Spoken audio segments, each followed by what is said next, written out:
오늘 이 시간에는 성령의 열매 9번째 시간으로 절제에 대해서 말씀을 나누도록 하겠습니다. 2025년 올 한 해 우리 교회의 표현은 위대한 반전입니다. 벌써 오늘이 7월 첫째 주니까 2025년도 절반이나 흘렀습니다. 여러분, 지난 6개월의 삶을 돌아볼 때 과연 여러분 삶에 위대한 반전이 일어나고 있습니까? 어떤 분들은 내 삶에 위대한 반전이 일어나고 있는 것 같다고 말씀하시는 분도 있지만, 또 어떤 분들은 여전히 잘 모르겠다, 내 삶에는 아직도 반전이 일어나는 것 같지 않다라고 말씀하시는 분도 있을 것입니다. 그렇다면 여러분, 우리의 삶과 이 신앙에 위대한 반전을 가져올 핵심이 여러분 무엇이라고 생각하십니까? 저는 그 반전의 핵심이 바로 성령의 열매를 맺는 삶에 있다고 저는 확신합니다. 오늘날 기독교가 세상으로부터 비난을 받는 이유가 있다면 그것은 우리가 마땅히 맺어야 할 이 성령의 열매를 맺지 못하기 때문입니다. 우리가 맺는 성령의 열매를 통해서 세상 사람들이 예수 그리스도를 맛보고 또 경험해야 하는데, 안타깝게도 우리 삶에는 성령의 열매가 아니라 썩어져가는 육체의 열매들이 가득한 것이 현실이기 때문이 아닐까 생각이 듭니다. 우리의 표 위대한 반전은 단순히 어떤 내 삶의 상황의 역전만을 의미하지 않습니다. 이것은 성령 안에서 우리의 본성이 변화되고 하나님을 닮아가던 과정을 통해서 세상에 하나님의 영광을 드러내는 것이 바로 영적인 반전이 위대한 반전입니다.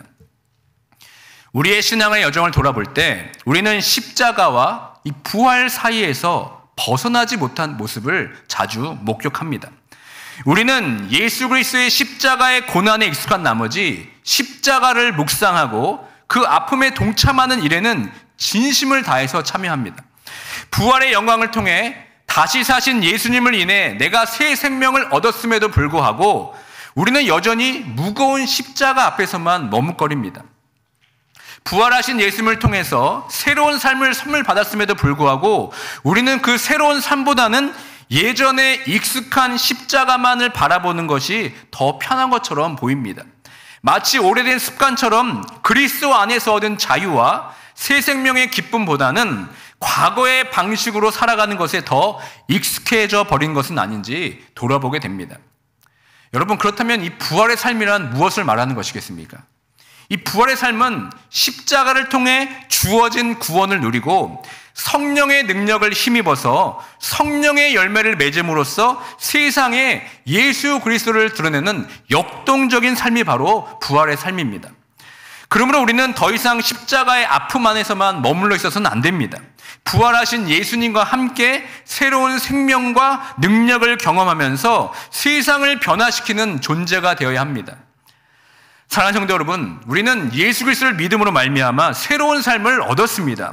그 가장 명확한 증거가 있다면 여러분 무엇이겠습니까? 바로 우리에게 성령을 주셨다는 것입니다.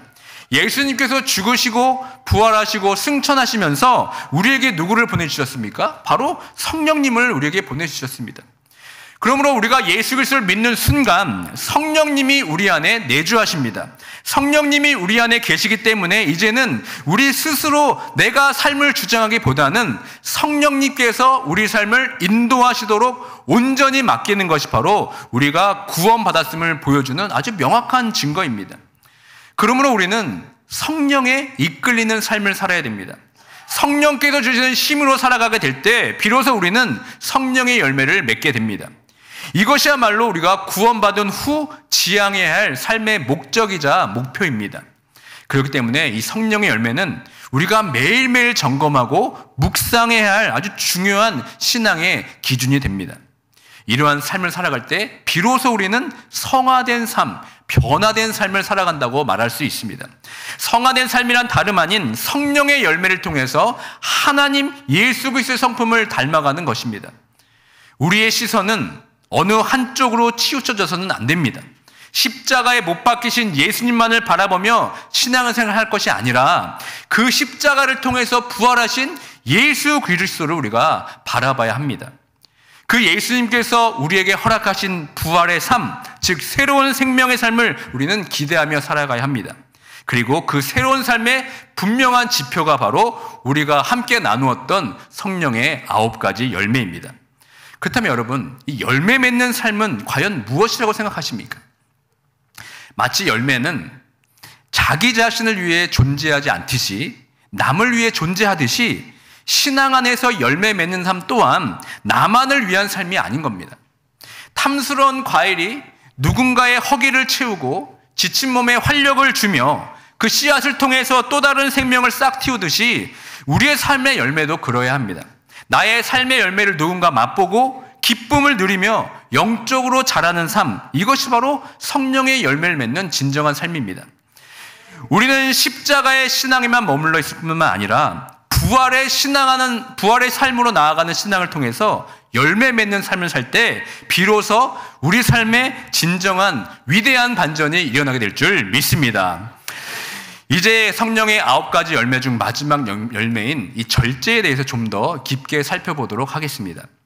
구원받기 전에 우리의 삶은 내가 내 삶의 주인이라 여기며 살아갑니다. 그러나 구원받은 후의 삶은 내가 내 삶의 주인이 아니라 우리에게 새 생명 주신 예수 그리스도가 바로 내 삶의 주인이 되어야 합니다. 이것이 바로 새로운 삶을 위한 가장 중요한 전제 조건입니다. 사랑하는 성도 여러분, 여러분의 삶의 주인은 누구이십니까? 우리는 예수 그리스도를 믿음으로 구원받았지만 여전히 우리 삶의 그 운전대를 스스로 쥐고 있지는 않습니까? 내 삶의 주인이 누구인가? 이 질문은 우리가 신앙생활을 하면서 끊임없이 씨름하면서 갈등하는 질문이 됩니다. 어떤 부분에서는 기꺼이 예수 그리스도께 그 자리를 내어드리지만 또 어떤 부분에서는 전혀 그 자리를 내어드리지 않고 있지 않는지 우리는 늘 우리 자신을 점검해야 합니다. 바로 이러한 맥락에서 오늘 우리가 나눌 성령의 9가지 열매 중 마지막 열매인 절제가 우리에게 더 중요한 의미로 다가옵니다. 우리가 예수님을 삶의 주인으로 모시고 살아간다는 것을 우리가 머리로는 알지만 여전히 내 뜻과 욕망대로 살아가려는 경향이 있기 때문에 그렇습니다. 이때 우리에게 가장 필요한 열매가 무엇입니까? 바로 절제입니다. 절제는 단순히 무엇인가를 참는 행위를 넘어서는 것입니다. 그것은 내 안에 계신 성령님의 인도하심에 따라서 나 자신을 다스리고 내 삶의 주권을 온전히 예수 그리스도께 내어드리는 훈련이기 때문에 그렇습니다. 열매 맺는 삶의 완성은 바로 절제에서부터 시작이 되고 완성이 됩니다. 우리가 절제하지 못하고 자기 중심적인 삶을 살아간다면 결코 사랑과 희락과 화평은 물론이거니와 오래 참음, 자비, 양성, 충성, 온유의 열매까지도 온전히 맺을 수가 없습니다. 사랑하는 성도 여러분, 우리가 절제라는 단어를 들을 때 어떤 생각이 여러분 가장 먼저 떠오르십니까? 혹시 내가 잘 통제하고 내가 잘 참으면 되는 것이 절제라고 생각하진 않으십니까? 그렇게 절제하는 중심에 나 자신이 있지는 않습니까? 그러나 오늘 사도 바울이 말하고 있는 절제의 의미는 우리가 흔히 생각하는 바와는 다릅니다. 성경에서 사용된 절제는 헬라어 단어로서 엥크라테이아라고 합니다. 이 단어는 정도를 넘지 않도록 알맞게 조절하거나 제어함을 의미합니다. 그리고 이 절제는 타인이 아닌 바로 자기 자신에게만 적용되는 용어입니다. 바울은 주로 육체적 충동을 억제하고 성도로서 균형 있는 삶을 살아가기 위해서 그 상태를 나타낼 때 이 절제라는 단어를 사용했습니다. 고린도전서 9장 25절의 말씀을 우리 함께 읽겠습니다. 이기기를 다투는 자마다 모든 일에 절제하나니 그들은 썩을 승리관의 관을 얻고자 하되 우리는 썩지 아니할 것을 얻고자 하노라. 아멘. 세상 경기에서 이기려 하는 자들도 순간의 쾌락이나 당장의 편안함을 절제하면서 자신을 극한으로 훈련합니다. 그래서 그들이 얻는 것은 무엇입니까? 결국 사라질 승리의 면류관입니다. 그럼에도 불구하고 그들은 열심히 절제하면서 자신의 삶을 훈련합니다. 그러나 우리는 썩지 않을 영원한 생명의 면류관, 즉 하나님 나라의 영광을 바라보는 자들입니다. 그러므로 우리의 절제는 단순히 무엇인가를 참는 행위를 넘어서 예수 그리스도를 닮아가고 하나님께서 우리에게 부르신 영원한 부르심을 이루기 위한 거룩한 훈련으로 나아가는 것이 바로 절제인 겁니다. 우리의 시선이 영원한 것을 향하게 될 때 진정한 절제의 능력과 의미를 발견하게 됩니다. 이 엥크라테이아, 이 절제라는 단어는 사실 사도 바울이 사용하기 전부터 고대 그리스 사상에서 널리 사용된 덕목이었습니다. 예를 들어 철학자 루소는 절제는 건강과 자유를 보장해주는 열쇠라고 역설을 합니다. 그러면서 노동과 더불어 절제의 삶이 균형을 가져온다고 말합니다. 또한 스토아 철학자 세네카는 자기 자신을 다스리는 힘이야말로 가장 위대한 통치 능력이라고 하면서 진정한 강함은 바로 이 절제에서 드러난다고 말합니다. 또 각 나라 문화와 또 지혜 속에서도 이 절제의 중요성을 강조하는 다양한 속담과 격언들이 있습니다. 예를 들어 독일에서는 절제와 질서가 모든 것을 아름답게 한다 이렇게 말합니다. 그리고 인도에서는 절제와 단식이 건강에 이롭다 이렇게 말합니다. 또 티베트에서는 음식을 절제할 줄 아는 일을 의사로 여긴다라는 지혜가 있습니다. 또 우리가 잘 아는 사자성어에서 과유불급이라는 말을 여러분 아십니까? 이는 무슨 뜻입니까? 지나친 것은 미치지 못함과 같다는 뜻으로 무엇이든 너무 많거나 넘치면 부족한 것만 못하다는 의미를 가지고 있습니다. 욕심을 부려서 지나치게 가지려 하거나 어떤 일을 하여서 과하게 하는 것이 결코 좋지 않음을 말하는 겁니다. 이러한 절제에 대한 생각은 오늘날 세상에서도 흔히 들을 수 있는 이야기들입니다. 하버드대 심리학 교수인 데니얼 골먼이라는 사람은 괜찮은 사람과 탁월한 사람의 결정적인 차이는 감성적 자기 통제력, 즉 자기 마음을 다스리는 능력이라고 말합니다. 그러니까 이처럼 우리가 살고 있는 이 세상도 자기개발 서적이나 성공학 강의에서 끊임없이 자기 통제, 이 절제의 중요성을 강조합니다. 하지만 오늘 우리가 함께 나눌 성령의 열매로서의 절제는 세상의 자기 통제나 의지력과는 근본적으로 다름을 우리에게 시사합니다. 사도 바울의 이야기는 절제란 이러한 세상적인 개념과 본질적으로 다르다고 말합니다. 세상에서 말하는 절제는 내 자신, 내 스스로, 내 자아가 통제의 주체가 되어서 이 문제를 해결하려고 합니다. 마치 내가 마음만 먹으면 무엇이든지 할 수 있다는 듯이 나의 의지와 노력으로 욕망을 다스리고 충동을 제어할 수 있다고 우리에게 가르치고 있습니다. 하지만 여러분, 이러한 나 중심의 절제는 분명한 한계가 있습니다.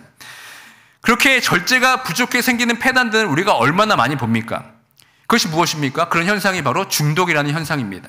절제하지 못해서 무엇인가에 매여 살고 거기로부터 헤어나지 못하는 삶을 오늘날 우리가 이 사회 속에서 얼마나 많이 보게 됩니까?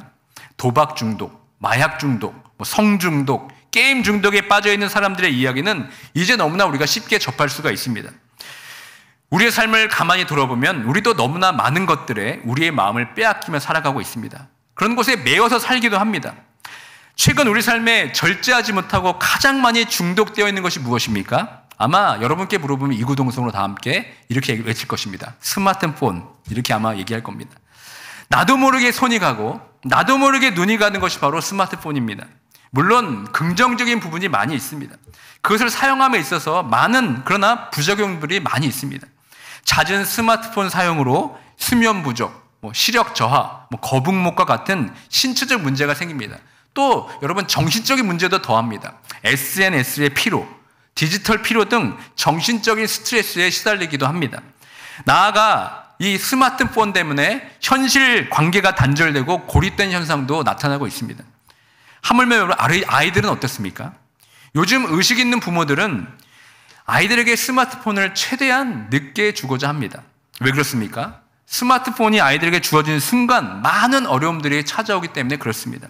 가장 큰 어려움 중에 하나가 무엇입니까? 아이들이 스마트폰을 가지게 되는 순간 책을 잘 읽던 아이도 이제 책을 놓습니다. 그리고 스마트폰으로 눈길을 돌립니다. 그리고 부모와도 대화가 많았지만 이 스마트폰이 생기면서 어떻게 됩니까? 더 이상 부모와 대화하지 않고 그저 스마트폰으로 달려갑니다. 그러다 보니 학업 능력도 저하되고 관계 어려움도 찾아오기 시작합니다. 그리고 부모와 자식 간의 갈등도 깊어집니다. 아이들이 스마트폰의 사용을 절제하면 그런 일이 없겠지만 어른도 못하는 것들을 어떻게 아이들이 그것을 스스로 절제하면서 통제할 만한 자제력이 있겠습니까? 저 또한 아이들에게 이 스마트폰을 최대한 늦게 주려고 했습니다. 하지만 이 자기 클래스에 혼자만 스마트폰이 없으니 그러기도 참 어렵더라고요. 그래서 중학교 들어가면서부터 그냥 사주기 시작했습니다. 예상대로 이 스마트폰을 사주자마자 여러 가지 어려움들이 찾아왔습니다. 지금도 유일하게 가족들과 함께하는 저녁 시간에는 식사를 다 마치고 나면 정말 바퀴벌레 사라지듯이 스마트폰을 두고 다 자기 방으로 도망가 버립니다. 그러면 식탁에 저와 제 아내만 덩그러니 남습니다. 그런데 이제 셋째가 드디어 중학생이 되었습니다. 또 스마트폰을 사줘야 할 생각에 지금 눈앞이 저는 캄캄합니다. 또 우리가 알게 모르게 깊이 빠져들어가 있는 것이 있다면 무엇입니까? 바로 반려동물을 키우는 겁니다. 쉽게 말하면 반려견을 키우는 거죠. 물론 생명을 사랑하고 돌보는 것이 매우 귀한 일입니다. 저 또한 한창 개를 키울 때는 3마리까지 키워봤습니다. 그래서 제 별명이 개아범이었습니다. 이 반려견을 키우면 얼마나 이로운 것이 많은지 모릅니다. 한편 그러나 얼마나 우리 삶이 바쁩니까? 산책도 시켜줘야 되고 털도 깎아줘야 되고 주사도 맞춰야 되고 또 요즘에는 웰빙이라고 해서 영양이 듬뿍 담긴 이 사료들을 홈메이드로 만들어줘야 되는 여러 가지 시간과 노력이 필요합니다. 그래서 때로는 이 반려견을 향한 사랑이 지나쳐서 정작 자신이 해야 할 일들, 이 중요한 일들을 뒤로 미루거나 사람들과의 관계도 단절되기도 합니다. 일부 전문가들은 이들을 우려해서 이렇게 말합니다. 자기 조절 능력이 부족하고 자기 절제가 부족한 개인이 특정 대상, 즉 반려동물을 과도하게 몰입해서 바라보게 될 때 이것은 단순한 취미를 넘어서서 지나친 의존적 관계로 발전될 수 있다고 말합니다. 이는 결과적으로 자신의 삶과 사회적 관계에 부정적인 영향을 미칠 수 있음을 지적하는 겁니다.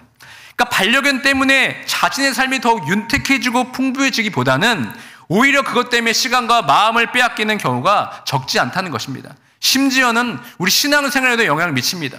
하나님을 더 많이 생각하고 하나님과 더 많이 동행하고 하나님을 더 많이 사랑해야 되는데 오히려 하나님보다 더 반려견을 사랑하고 우선순위에 두는 마음이 내 마음에 있지는 않는지 여러분 돌아보시길 바랍니다. 이처럼 내가 중심이 되어서 통제하고 절제할 때의 한계는 이렇게 분명합니다.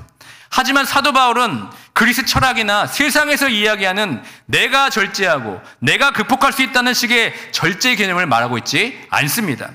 사도 바울이 이야기하는 절제의 열매를 맺기 위해 전제되는 가장 중요한 조건이 하나가 있습니다. 그것이 무엇입니까? 바로 성령으로 행하라는 것입니다. 갈라디아서 5장 16절의 말씀을 다 함께 읽겠습니다. 내가 이르노니 너희는 성령을 따라 행하라. 그리하면 육체의 욕심을 이루지 아니하리라. 아멘. 여러분 이 말씀이 무엇을 의미하는 것입니까? 절제의 시작은 내가 아니라는 것입니다. 절제는 나로부터 시작되는 것이 아니라 성령을 의지하는 것에서부터 시작되어야 한다는 놀라운 진리를 우리에게 말씀하고 있습니다. 이것이 바로 세상이 말하는 절제와 성경이 말하는 절제의 매우 특별하고 결정적인 차이점입니다. 갈라디아서에서 사도 바울은 절제는 성령의 열매이지 내 힘과 내 의지로 맺는 열매가 아니라는 사실을 아주 강조하면서 얘기합니다. 우리가 성령을 행한다는 것은 내 삶의 운전대를 내가 쥐고 욕망과 충동을 내 힘으로 스스로 참아내는 것이 아니라 내 안에 계신 성령님의 음성에 귀를 기울이고 그분의 인도하심에 온전히 순종하는 것을 의미하는 겁니다. 마치 나무가 햇빛과 물을 받아서 저절로 열매가 맺어지듯이 우리가 성령님께 나의 삶의 주도권을 온전히 내어드릴 때 그분께서 우리 안에서 역사하셔서 이 모든 성령의 아름다운 열매들이 자연스럽게 맺게 하신다는 것입니다. 결국 절제란 여러분 억압이 아니라 자유입니다. 절제란 제한이 아니라 성령 안에서 누리는 진정한 능력이 되는 겁니다. 그러므로 바울이 절제를 성령의 9가지 열매 가운데 가장 마지막에 배치한 것은 결코 우연이 아닙니다. 바울은 당시 널리 통용하던 절제라는 용어를 사용했지만 그것은 단순히 자신의 흠에 의해서 자신 스스로가 주체가 되어서 마치 내가 할 수 있을 것 같은 뉘앙스로 이해되었던 세상적인 절제를 이야기하는 것이 아니었습니다. 오히려 바울은 절제라는 열매를 맺는 과정에서 내 자아가 더 이상 주체가 될 필요가 없음을 강조하고 싶었기 때문에 이 절제라는 열매를 맨 마지막에 배치한 것입니다. 우리의 노력과 의지보다 성령님의 주도적인 역할이 필수적임을 지금 보여주는 것입니다. 갈라디아서 5장 24절부터 25절까지의 말씀을 함께 읽겠습니다. 그리스도 예수의 사람들은 육체와 함께 그 정욕과 탐심을 십자가에 못 박았느니라. 만일 우리가 성령으로 살면 또한 성령으로 행할지니. 아멘. 바울은 우리가 그리스도 안에서 새로운 생명을 얻었기 때문에 이제는 우리 자신의 육체적인 욕망과 탐심을 십자가에 못 박고 성령으로 행하며 살 것을 선포하고 있습니다. 우리가 성령으로 행하며 살게 될 때 이제는 우리의 모든 삶 또한 성령의 인도하심에 따라 행해야 됩니다. 내가 애써 참고 내가 억지로 통제하는 것이 아니라 성령님께 내 삶의 주인 되시길 원하면서 그 성령님께서 나를 다스려 주실 때 비로소 육체 욕망에 제어되고 진정한 절제 열매를 맺게 된다는 놀라운 진리입니다. 그렇다면 여러분, 이 성령으로 행하는 절제는 구체적으로 우리 삶에서 어떻게 드러납니까? 예를 들어 보겠습니다. 우리가 화를 참는 것을 한번 생각해 보시길 바랍니다. 이 세상적인 절제는 어떻게 얘기합니까?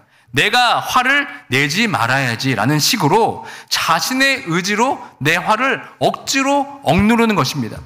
하지만 성경적인 절제는 다릅니다.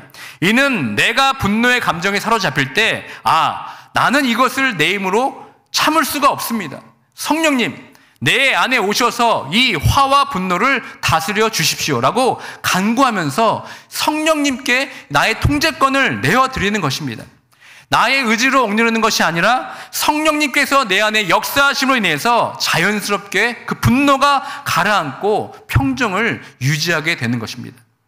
또 다른 예로 물질적인 욕심을 절제하는 것을 생각해 볼 수가 있습니다. 세상적인 절제는 내가 이 돈을 쓰지 말아야지라고 다짐하면서 인색하게 행동하는 것일 수 있습니다. 그러나 성경적인 절제는 다릅니다. 성경적인 절제는 이 내가 가진 모든 것이 하나님께 것이며 성령님께서 내 마음을 주장하셔서 제가 필요한 만큼만 사용하고 나머지는 나누며 하나님의 뜻대로 살아가게 하옵소서라며 기도하면서 자신의 소유권을 하나님께 내어드리는 것입니다. 나의 소유에 대한 집착을 내가 억지로 억누르고 포기하는 것이 아니라 성령님께 내 마음의 만족과 나눔의 기쁨을 주셔서 물질에 대한 욕심으로부터 자유롭게 되는 것이 바로 성경이 말하는 절제입니다. 결론적으로 바울은 이 절제를 성령의 열매 준 맨 마지막에 배치함으로써 우리의 옛 자아와 육신의 소욕으로는 결코 진정한 성령의 열매를 맺을 수 없다는 것을 우리에게 말하고 있는 겁니다. 오직 성령님께서 우리를 온전히 다스리실 때 비로소 성령의 9가지 열매가 아름답게 우리 삶에 맺을 수 있음을 역설하는 것입니다. 이는 우리의 노력이 무의미하다는 것이 아닙니다. 우리의 노력을 그저 성령님께 우리의 삶의 주도권을 내어드리는 것에부터 시작한다는 것을 말하는 것입니다. 이것은 아주 근본적인 전환을 우리에게 피력하는 겁니다. 이것이 바로 우리 삶에 임하게 될 때 위대한 반전이 일어나게 되는 것입니다. 사랑하는 성도 여러분, 우리는 여전히 세상의 온갖 유혹과 중독의 위협 속에 살아가고 있습니다. 그리고 이 모든 것을 이겨내기 위해 우리는 절제가 필요하다는 것을 다 알고 있습니다. 하지만 우리가 지금까지 살펴본 것처럼 진정한 절제는 내가 아닌 오직 성령님의 능력으로만 가능합니다. 지금 여러분은 누구의 힘으로 절제하고 있으십니까? 누구의 힘 때문에 절제하려고 애를 쓰고 있습니까? 혹 여전히 나의 의지와 노력만으로 무언가를 억누르고 있지는 않습니까? 이제는 우리의 힘으로 할 수 없음을 여러분 인정하시고 여러분의 삶의 운전대를 성령님께 온전히 내어 드릴 때입니다. 오직 성령 안에서 행할 때 우리는 비로소 참된 자유와 함께 절제라는 아름다운 열매를 맺게 될 줄 믿습니다. 이미 우리가 살펴본 것처럼 바울이 열거한 성령의 열매들은 하나같이 내 중심이 아니라 타인 지향적인 성격을 지닙니다. 이는 곧 내가 아닌 하나님의 성품이 반영되는 것을 말합니다. 결코 이 성령의 열매들은 자아를 통한 극기 훈련을 통해서 인간의 의지나 노력으로 맺을 수 없는 열매가 아닙니다. 오직 성령 안에서 우리의 자유를 하나님과 이웃 사랑을 사랑하는 데 사용할 때만 가능해집니다. 이 세상은 우리에게 어떻게 도전합니까? 너는 할 수 있다. 너에게 불가능한 없다라며 외치면서 긍정의 힘으로 우리를 끊임없이 독려합니다. 그러나 여러분, 성경은 다르게 얘기합니다. 너는 할 수 없다. 너는 불가능하다. 여러분, 왜 그렇습니까? 바로 우리가 죄인이기 때문에 그렇습니다. 인류 최초의 아담은 죄 짓기 전에는 모든 것이 가능했습니다. 단 한 가지 선악과를 먹지 말라는 명령만은 허락되지 않았지만 아담은 그 명령의 불순종함을 통하여서 죄를 짓게 되고 그 결과 모든 인간은 전적으로 타락하게 되고 무능력해지게 되는 겁니다. 이것이 바로 죄된 우리들의 현실입니다. 하지만 여러분, 하나님은 그렇게 끝을 내지 않으셨습니다. 예수 그리스도를 이 땅에 보내심을 통하여서 십자가로 우리의 죄를 대속해 주심으로 말미암아 우리는 새로운 힘을 얻고 무능력한 자에서 벗어나 이제는 모든 것이 가능한 자가 되었습니다. 그런데 여러분, 그런 가능함을 위해서 단 하나의 조건이 있다는 겁니다. 그 조건이 무엇입니까? 바로 예수님 안에 있을 때 그 모든 것이 가능합니다. 요한복음 15장 5절의 말씀을 다 함께 읽겠습니다. 나는 포도나무요 너희는 가지라. 그가 내 안에 내가 그 안에 거하면 사람이 열매를 많이 맺나니 나를 떠나서는 너희가 아무것도 할 수 없음이라. 아멘. 이 말씀은 예수님과의 그 긴밀한 관계, 즉 예수 안에 거하는 것이 우리 안에 풍성한 열매를 맺게 된다고 지금 강조하며 말씀하고 있습니다. 그러면서 뭐라고 말씀하십니까? 나를 떠나서는 너희가 아무것도 할 수 없음이라는 걸 통해서 인간의 한계를 명확히 보여주면서 예수 안에 있을 때 비로소 모든 것이 가능하다고 다시 한번 우리에게 도전하고 있는 겁니다. 그래서 여러분, 예수 안에 있을 때 나는 할 수 없다가 아니라 나는 할 수 있다로 바뀌게 되는 것입니다. 예수 안에서는 모든 것이 가능하며 예수 안에 있을 때 우리의 삶은 온전해지는 것입니다. 그러므로 우리는 이 성령의 열매인 절제를 맺기 위해서 우리가 즐겨 사용하던 그 자기 사랑의 열정을 하나님과 이웃 사랑이라는 방향으로 전환해야 합니다. 절제의 열매를 키우기 위해서는 내 자아를 집중하는 것에부터 여러분 벗어나셔야 됩니다.